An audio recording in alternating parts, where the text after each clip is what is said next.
Welcome to Slightly Off Script, the marriage show where we remind you that marriage can be stupid good and wicked fun.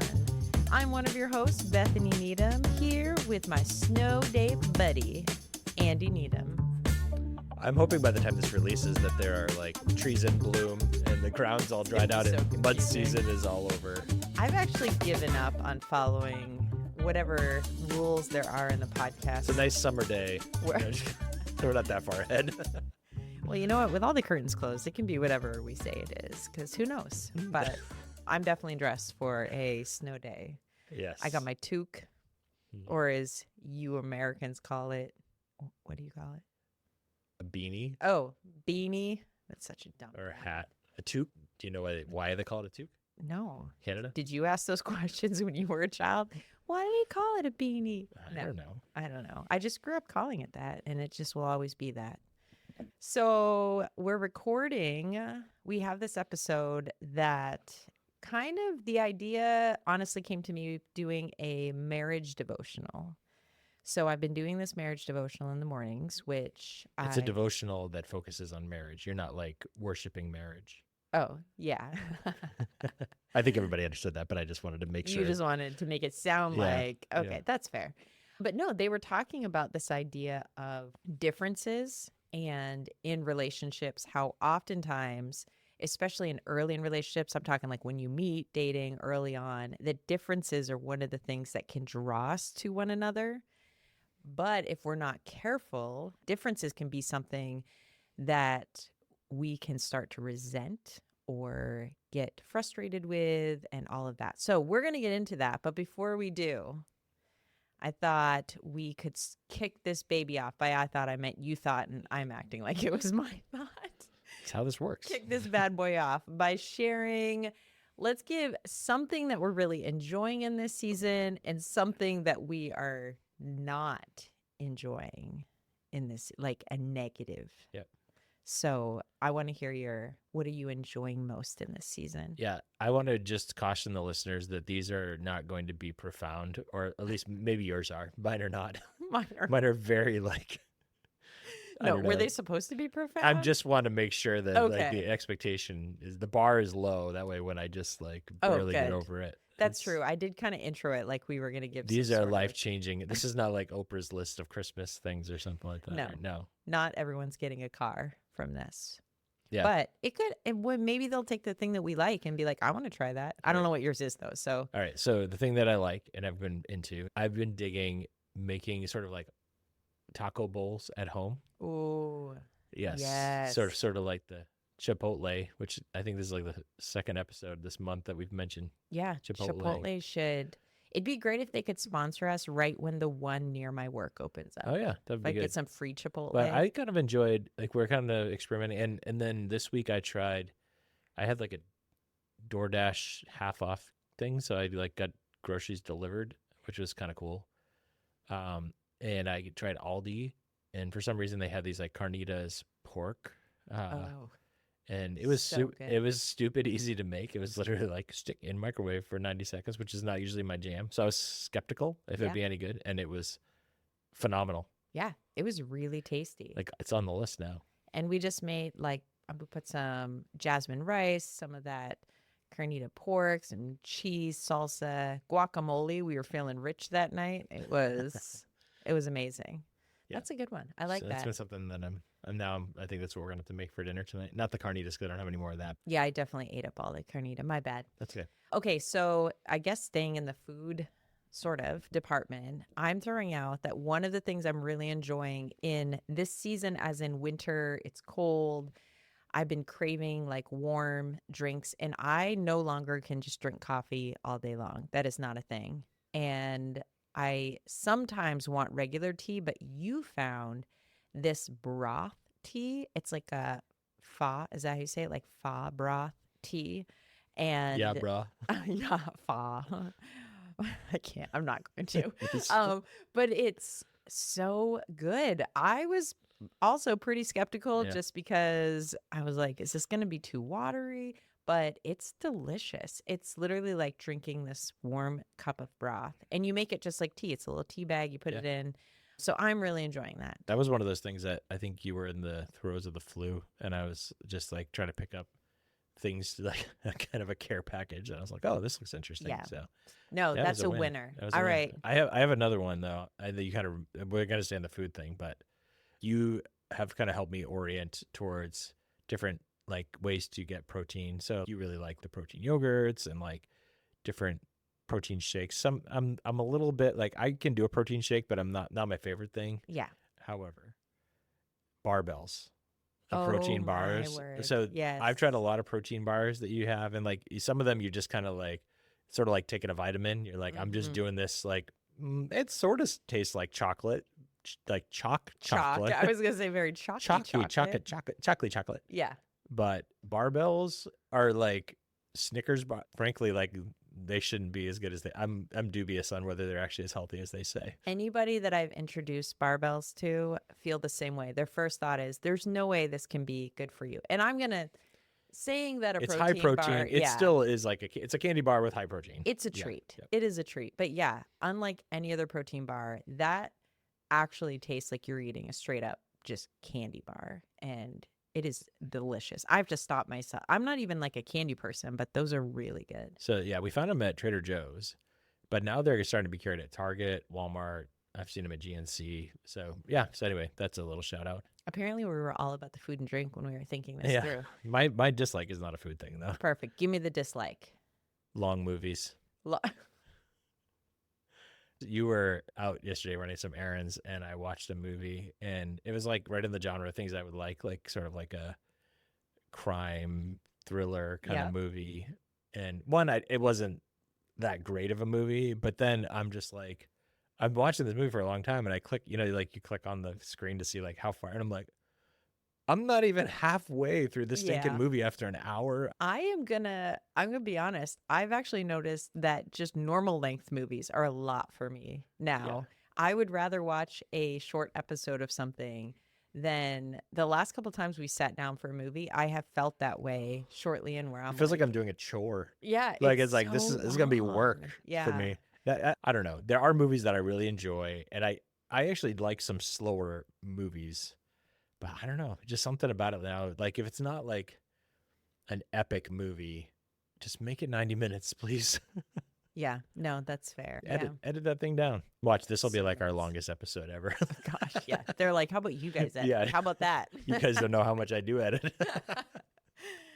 All right, so mine is kind of a lame-o, but the thing that popped into my head of things that I'm not liking right now in this season is random injuries that seem to come out of nowhere, because I am trying now to train to actually compete in powerlifting. Yeah, that redeemed your whole statement, because I'm thinking about, like, I'm going to inventory of what we've said so far, and I'm like, this is the most middle age. I like to drink broth, eat protein bars. I hate long movies, and everything hurts. I'm not, yeah. Listen, I'm not shy about the fact that I'm middle-aged, but no, I really want to do the, like, I'm training for, want to compete, try this like competition for powerlifting. And now those little injuries are kind of a pain, because I'm trying to be careful in the process. I want to do this as safely as you can powerlift, I guess. But I'm noticing more and more stupid stuff that I'm like, I just woke up and this thing hurts and I don't know why. So I don't enjoy it right now. Just being honest. You sparked a question. Oh gosh. Yes. So you are training to do your first competition for powerlifting. Yes, sir. Like, can you have can somebody sponsor you, like a business? I have no idea. I'm not like really educated in it. I'm literally like, whatever my coach says, I'm down, because he's the expert. You should ask him if you could have a sponsor. Like, it would be like, is Slightly Off Script going to sponsor me? Is that what it depends on how much it costs, but I mean, our budget, we just try not to lose like any more money than we already are, but I don't think we're going to be able to do that much. But maybe you've already given shout outs to businesses on here, and so that's true. Maybe someone will sponsor me. I can put your logo on my singlet. Yeah. Like I don't know, the brows, whoever does your eyebrows or your, I don't know, maybe your tattoo person. Like, it could be a sponsor. All right. I'm not saying don't get tattooed with the person's logo, but maybe they can like put it on. Like, We're not. This is not like that level of commitment here. This is just... Okay. I will ask my coach, and then I have no idea. But if there's a chance, well, maybe what we could do with the podcast is we could get a sponsor, and we would give the money to charity or something. Like you can pick like a cause that you're being sponsored. to lift for. So like, I like that. Yeah. So like you get a sponsor, or you, like we could set up different things, and then I have no idea if this will work or if anybody's interested in this, but it's just, the entrepreneurial mind, it just always goes that way. Apparently. Yeah. All that came to mind was Homes of Hope, which is when I built the house in Mexico on that missions team. First of all, love what they do, the organization, but just the idea of lifting and like being a house, you know what I'm saying? Brick house. And then my name literally means house of whatever bread, or I'm seeing a theme. See what? Is it house? Your name means house of bread? Yeah. Yeah. That's why I like carbs so much. So it's literally in my name, all the carbohydrates. Okay, we're gonna workshop this, and you have a homework assignment now to find out. Oh gosh, but, okay. Yeah, and this will be for charity. This will be like for a cause. Like I like that. At least the first time. If it goes really well, then we may have to underwrite our podcast, which loses money, but we'll become a charity. We'll see. Right now, I'm just trying to actually get to the point where I can compete, and then see if I like it. Yeah. I could totally bomb. I could bomb on all three lists. I'll be your business manager. You just leave that department. I appreciate it. Yeah. I have a feeling you're going to be there at the competition with some sort of like foam finger, and it's going to be embarrassing. Yeah, I have to think about maybe like a large cutout of your head. Perfect. That would be good. I love that. I'm not inviting you. Just kidding. So, differences. I love that we just laid out in time the difference of our personalities. And when I have like, I want to do this powerlifting, and your brain goes right into like, how could we monetize this bad boy? for charity.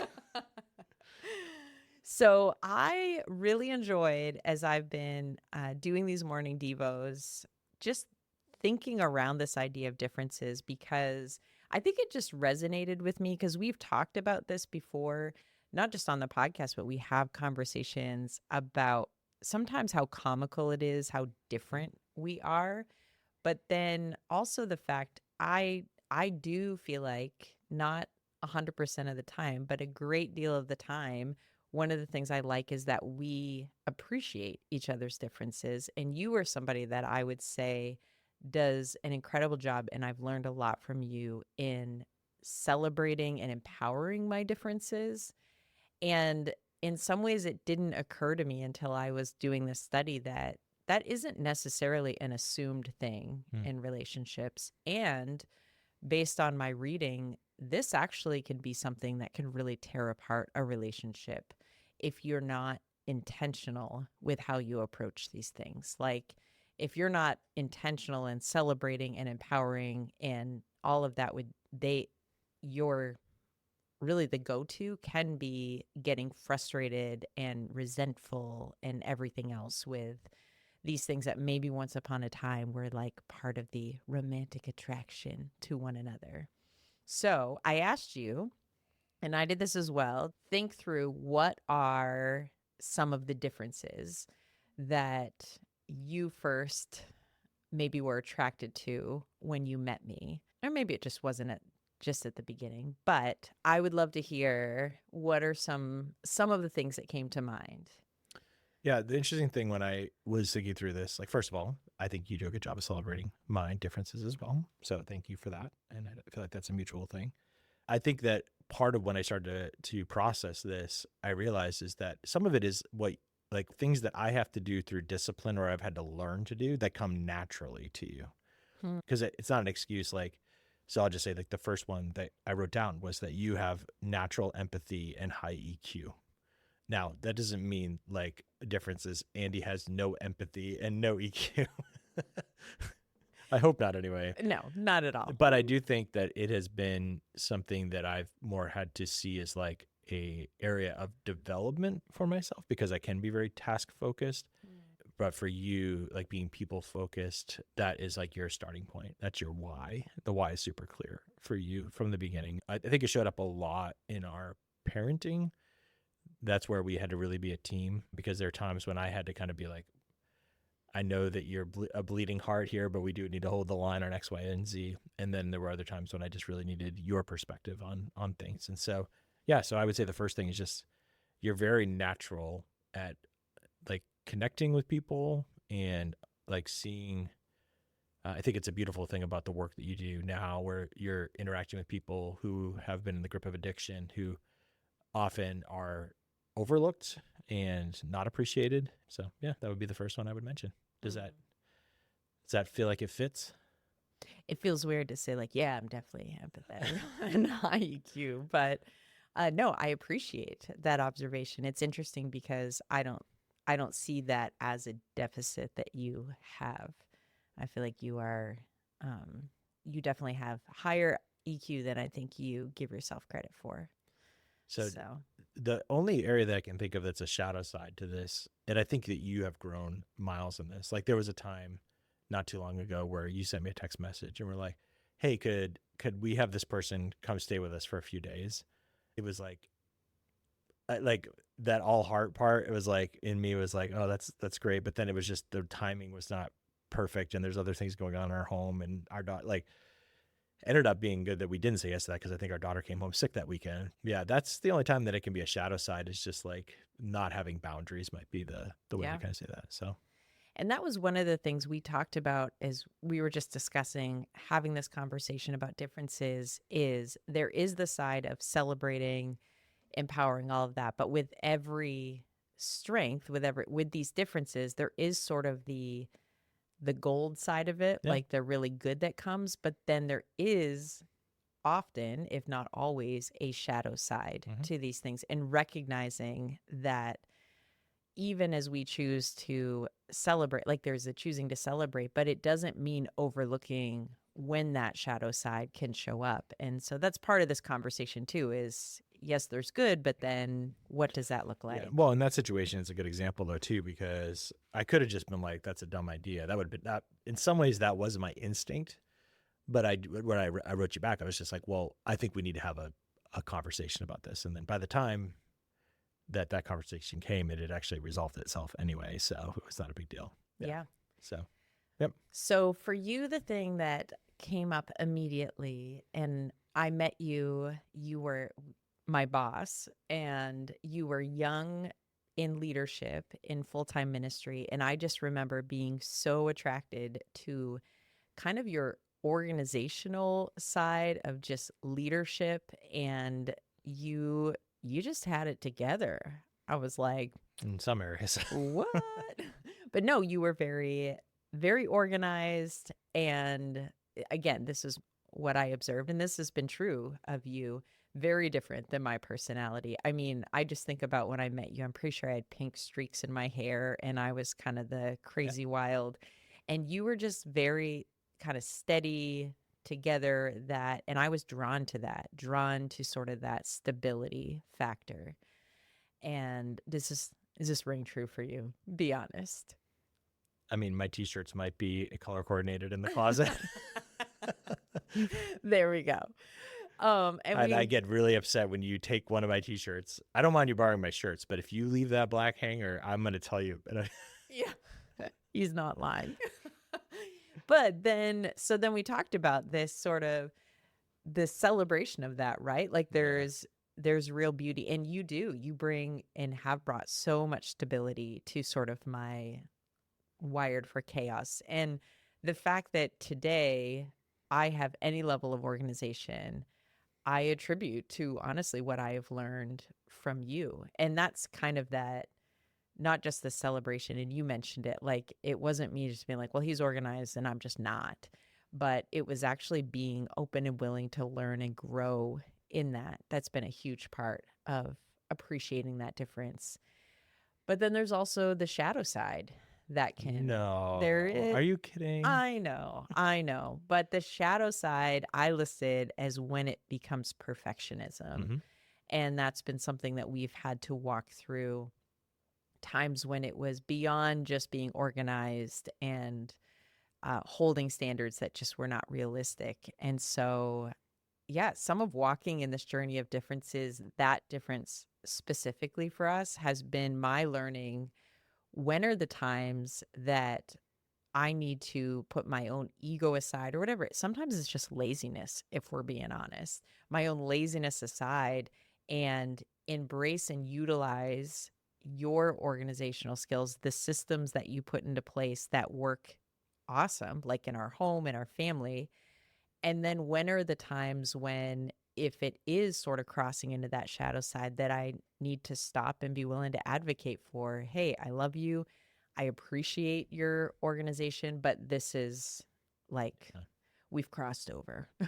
I think that the space where this gets gray for me, and this is where like I think I still often struggle to figure out how to navigate, is like I just like staying on top of things around the house like all the time, like probably to the point of annoying you at times, but like let's not leave the laundry in the washer. Like if the dishwasher is full, run it. Like just those kind of things. Like I'm just always, and I think it's my personality. I've also worked from home for over a decade. So like I sort of have this cadence of, well, if you just chip away at these things, then at the end of the day, you don't have to like fold tons of laundry. You can just do that at your lunch break or whatever. Now, where that gets to a rub is that your awareness in those spaces is not as high.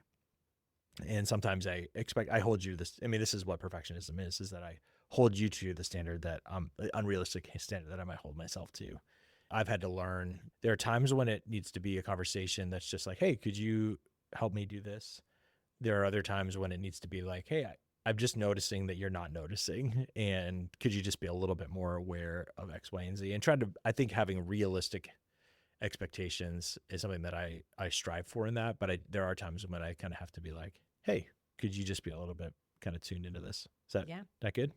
Yeah. I sense when we're in our healthiest sort of rhythms in this, that a little bit of all of that exists, to be honest. Like there are times when I do feel like I'm attentive because I do notice those things. Yep. Like I joke about it, but if you travel, which you don't do as much anymore, but if you travel for multiple days, the house runs differently because we're wired differently. Yep, I am fine. not sort of the stay on top. But when you're home and I sort of more notice in a healthier way noticing, then I do try and sort of follow those rhythms, like grab the laundry, like laundry every day, all of these things. But then in those times when it's busy, and it could just be work, it could be my just being ADHD and not noticing, but I actually have come to appreciate when you're just like, hey, can you help me? Can you help me fold the laundry? Or the conversations, even though they're harder to have been in a healthy place of you just saying, hey, it would mean a lot if you would, I just need you to notice more. Like I'm feeling this weight that I'm the only one paying attention. And I actually feel like you have done a really good job of lovingly addressing those things. That has been, I'm again, helpful to my personality. Yeah, I don't know who has said it first, but I think it's a brilliant statement, is that unarticulated expectations or unspoken expectations are premeditated disappointments. Ooh, that's so good. Like if you are like, and I know like that rings so true for me because like in my mind, I'm like trying to almost like brainwave you like, oh, notice the thing. Like, don't you know? Yeah. And that's a premeditated disappointment because like that's an unrealistic expectation of the other person based on one, you not articulating it, two, the differences that we have. Yeah. No, absolutely. All right. So my empathy, EQ, your organized, put together. Anything else I that? have two more. Oh, I love it. Yeah. Bring So it. the second one, and this is something that I recognized about you from when I first met you, high level of adventure and often very open to spontaneity. Like we'll just go with it. We'll figure it out. I'm not a fearful person, but I am definitely someone who wants to go in with a plan. Yep. And I've gotten better if the plan doesn't go the way I want to. But you're kind of like, everything's figure outable. Let's just go for it. I actually love that that's on your list because on mine is that you are a planner. So I like that we're literally hitting those same things. So let's talk through how does that show up? Like, how do we actually balance those things? It's a good question. I mean, I think we definitely figured it out with travel. I think we actually have a great cadence. Like when we go on the road and stuff like that. I think a lot of our vacations have been really fun because we kind of create space for each other in that. It's like, okay, we're gonna go in with a plan, but it might be different. And there's been times, and we have jokes about it, where I'm like, all right, I know I'm the planner, but today you're planning today, and that kind of stuff. So we just talk about it. I don't know. What do you think? I'm not having like a great epiphany there at the front. You're like, get something on the tip of your tongue here. You're ready to go. No, I was just thinking through, I think a couple of things that I've noticed that have been how these things have come together in a way of appreciating both of our wirings.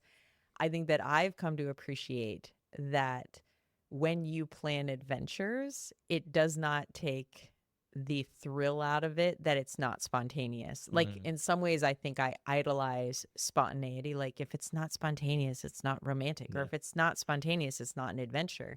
But actually, when you're able to plan, you plan the best adventures. And one of the ways I think we have made this work is that because you love planning, you will plan things and intentionally not give me the details on it. And so for me, it feels very spontaneous because I don't have a clue what's happening, but you feel very at rest because you have this planned out. You know what we're doing. And so in some ways, both of our strengths come together and we both have fun in those environments. So yeah, for me, research or like looking, like I love that phase in some ways. Like, don't take that away from me. In some ways, the harder times when we've gone on trips have been like when other people have planned them for us. So I just like to I gotta know how I like to run things. So yeah, no, it's a good one. No, I think that's been really good. The other thing that you have done in the past is when you didn't necessarily want to plan all of the details of something, is you sort of plan the perimeters of something and then let me loose within that. And I would say Jamaica isn't one of those examples where you're like, you have the day, we're going to be there for a day. You get to decide what we do within that day. And now you have since regretted quite those large perimeters. It's a good story. I knew I'd get a good story to tell. I didn't know that it would be quite as epic as it was, but that's fine. But it was fun because honestly, I don't always love to plan, but that like as soon as I saw that, cliff jumping or jumping off waterfalls and rafting, all of that, I was like, if you're new to the podcast, Bethany planned an excursion on one of our cruises. I let her plan it, and we ended up, it was non-voluntary, jumping off of waterfalls and then this lazy river, which turned into like hyper rapids, and I got flipped over, lost my phone. It was a whole thing. It was quite. It was an adventure. It was an adventure. It was not. It's a story without adventure. So no, I think that's one of those differences, and choosing not to. So here's sort of the shadow side of that. Again, for me, it could be fighting against your desire to plan and being like, again, sticking to this. No, we just have to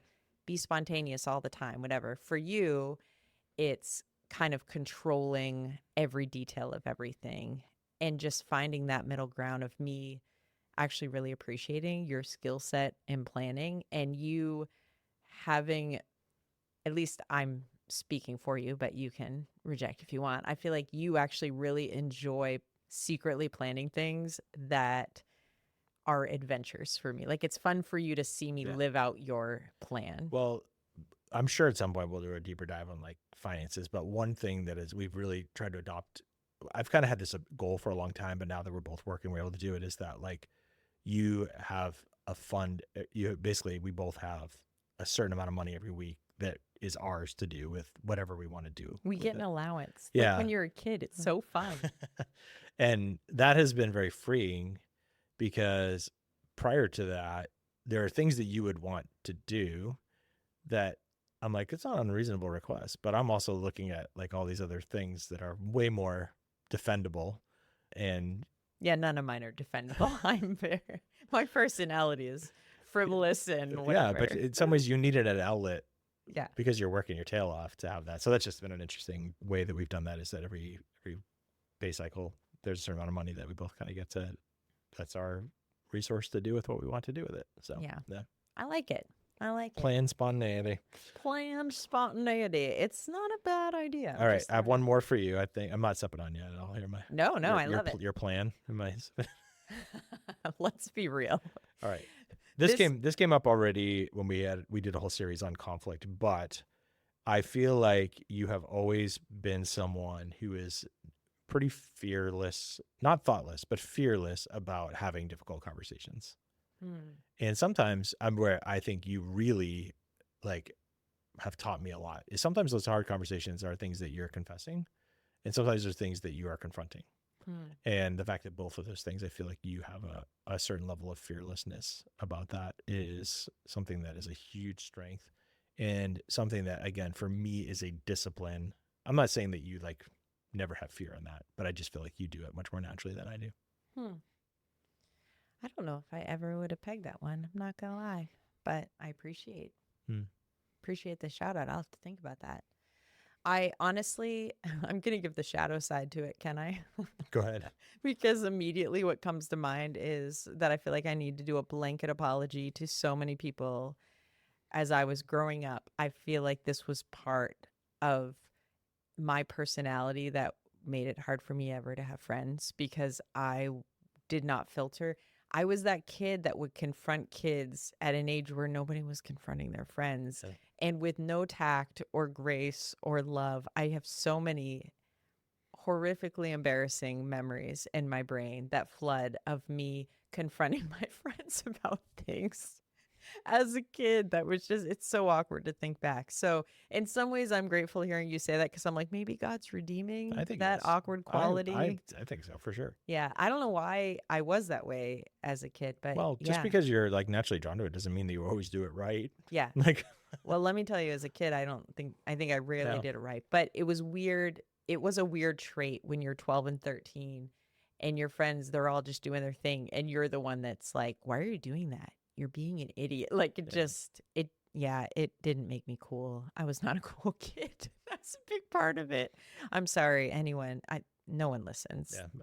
I think that this has been one of the things, though, that has helped us having young adult children to be able to, like, you've really, I feel like, provided a lot of leadership in how to navigate these years of adolescence where your kids are making big decisions on, where to go to school and how much money to spend and relationships and all those things, where like we've been able to maintain a real strong level of relationship with our kids. And I think that part of it is that they have seen throughout the faithfulness of your walk with Jesus, but also your willingness to be able to talk about things that are not easy to talk about. So yeah, I appreciate that about you. I think somewhat what's always been in my head is this idea. I feel this a lot if I'm in rooms with people, that there's something that's not being said. And my brain always thinks, even if we say it, like, let's just get it out there and we can deal with whatever it is. But to me, I feel like I've seen way more damage done by not saying things that should have been said than by people who say things wrong. I don't know.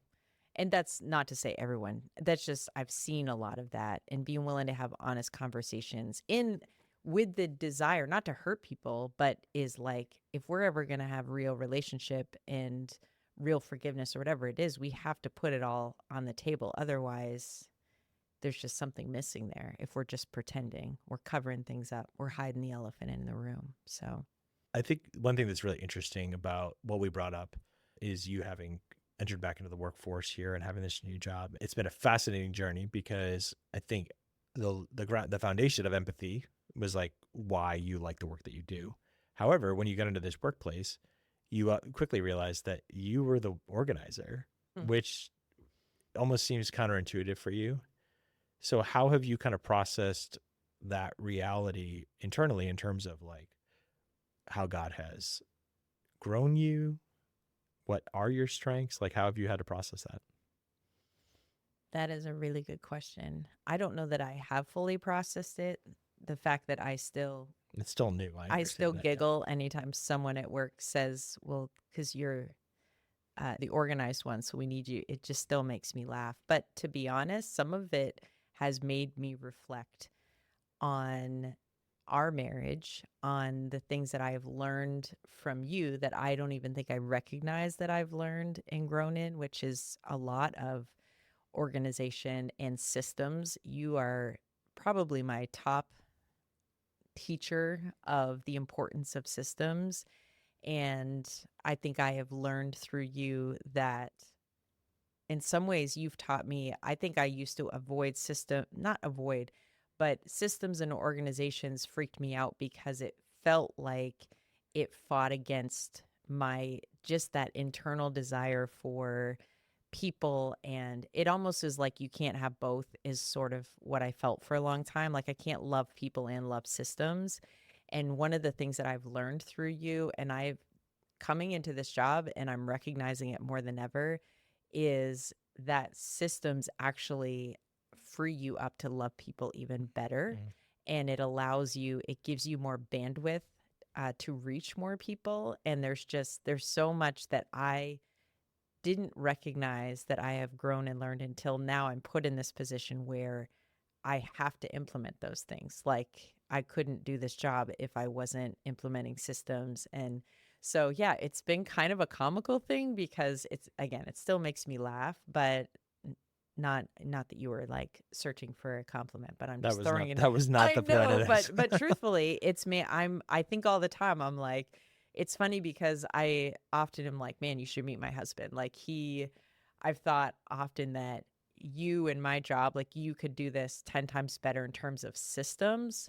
But I also recognize that part of the beauty and what God has done is my job needs both from me. Yeah. It needs the empathy that God's wired me with and the EQ and all of those things, and the systems that I have learned through being married to you, and even just the books that you have pointed me towards and all of that, that this is kind of a beautiful combination of those two things. Like I could be great at systems, and if I didn't have empathy, I would not be able to do this job. So, well, a couple things to say. First of all, super proud of you, as you know, of how you're doing at this job. The second thing is, though, I think part of what I had to learn, like if you have a strength that kind of like when something comes naturally, like I remember in high school, I had a physics teacher who was brilliant, but could not teach because everything came so naturally to them that they didn't understand how to. And for me, I've had to kind of unlearn some things to be able to help other people in these areas. And a lot of what I've come to is so simple. Like, it's like, why would you not realize this? But I have been much more careful this last decade when mentoring, coaching, and even with you to be able to be like, here's some ideas of ways to solve this, but you need to figure out what's going to work for you. Like you need to have a way to keep track of your tasks. I can show you how I do that, but I don't think that if you're not wired like me, this is actually going to be a straitjacket, and that's good where systems can be. So I think somebody I talked to one time talked about how a very entrepreneurial church that's multi-site, and they said we have to build human systems. They just talked about that. And so, because if it only works for one person, and even in your environment, like when you're leading a team of people, you have to try to think about what's going to work, not just best for me, but what's going to work best for this team and what people actually will do. So, and you've gotten really good at that because you are trying to think about not just how to solve the problem, but how to solve the problem in a way that works for everybody there. So that's just a really, really interesting thing. Yeah. And I think the encouragement too, as a married couple, to allow yourself space to grow in the areas that you see as strengths in your spouse that you may think of as, this is just not how I'm wired. I do think part of marriage is God brings people, like they bring us together. And for me, a lot of this growth that has come through being married to you has been choosing that growth versus just being perpetually annoyed and frustrated that, oh my gosh, he's, because honestly, that could be part of it, is I could every single day just get annoyed that why do we have to put laundry in every single day, just whatever it is, to just for it to become an annoyance versus choosing this appreciation of I go to work every day and I come home to fold laundry because you have literally put the laundry through each day. I never wake up. I literally never wake up in the morning unless you're traveling for multiple days and wonder, do I have gym clothes clean? Do I have work clothes clean? Like there's always that sort of positive side, but choosing to sort of press into that and to be willing again to grow in that. Like for me, it's working within your systems has helped me to appreciate and grow in even how I create things like that. I'd color it with one last statement here, is that part of how you enjoy each other's differences is being the humility to say, this doesn't matter as much to me as it does for you, but because it matters to you, I'm going to really work hard at it. Yeah. And there are things that we both have had to, again, I don't think these are huge sacrifices, but like, hey, you're invited to my Christmas party for my workplace. Honestly, like that's not something for me that I'm like, wow, I just really hope that I get to go and meet Bethany's coworkers. But I was like, there is a value there. And then second, it's like, no, I need to show up in this space because this matters to Bethany. And so I think that with a lot of our differences, it's that showing of deference. Like you said, like, okay, it doesn't matter. I'm not going to lose any sleep if the laundry's not done. However, if that matters even more than I think it should to you, I'm going to enter into that and meet you in it. So yeah, but you have to find systems. Again, we've worked a lot in different things in our home where it's like, I've had to learn to have reasonable expectations as well. That's it. It's the healthy side of it too. It's, again, coming back to beware of the shadow sides. Yeah. This isn't about just letting somebody like live in the shadow side of these things. However, also pressing into celebrating the strength in these things that are different from who we are. Like you have a lot of things that you are incredible at that are just, like you said, some of them I just don't hold the same value, but some of them just not only don't come naturally to me, but are very difficult for me. And so being able to appreciate those and what they bring, because we wouldn't be who we are in this home and everything else without what both of us bring to the table. Yeah. So, yeah. I love you and all your differences. I appreciate you. This is such a sappy. I also love that this is the one that you're like, I'm just going to let you roll with it. And it's so much more my personality of like, no outline. We're just kind of free conversation. And it's different, but it also, that's who we are. We'll see how it is once I get done editing. I do feel bad. I was like, but you still have to edit it. But it's fine. It's fine. No, I appreciate you. And honestly, part of this is I would love for those people who listen, especially our married listeners, that sometimes having good intentional conversations around our differences, and because this brought it up for us, like, okay, what are those things and how are we intentionally celebrating them and or supporting them? And it's a good reminder to me just in the day-to-day. Fold the laundry, things like that. Speaking of which, just kidding. I need to go fold the laundry. Well, thanks for leading this episode. My pleasure. How can people connect with? Oh, they can follow us on the socials. We love for anytime you share, it's helpful for us because people we don't know. That really is, with a podcast, that's the only way it really grows, is people share with other people. Yeah. So if there's an episode that made a difference to you, share with someone from your small group or something like that. That's really how this happens. I'm giving our friend Jeremy like triple bonus points on the share because he shared even like had a clip of the podcast. Like he kind of went all out. So mad shout out to Jeremy, which would be hilarious if he then clipped this one. And I don't have to pay to hang out with Jeremy, just his wife. Jeremy's He bought me lunch last week, so that's a pretty good deal. So yeah. Okay. So literally in the reverse. That's fine. We love them both though. So yeah, appreciate when you share. The other thing is just writing in and asking questions. That helps us with the direction and future What episodes. have we not talked about? What have we said a little about that you want to know more about? That makes sense. According to recent listens, people want us to talk more about sex because when you said it on a podcast, I've gotten more responses to people. Nobody wrote me about that. That's really wild. Andy said sex on the internet? Yeah, because different in personality. If I had said it, they'd be like, yeah, not surprised. But you said it, and they were like, what is happening? Yeah, we've debated. We will do some talk about that. It's just a matter of like, how do we do that internet appropriately? Yeah, so I won't be leaving that one. All right. Well, thanks so much for listening, everybody. Thanks for listening. Bye.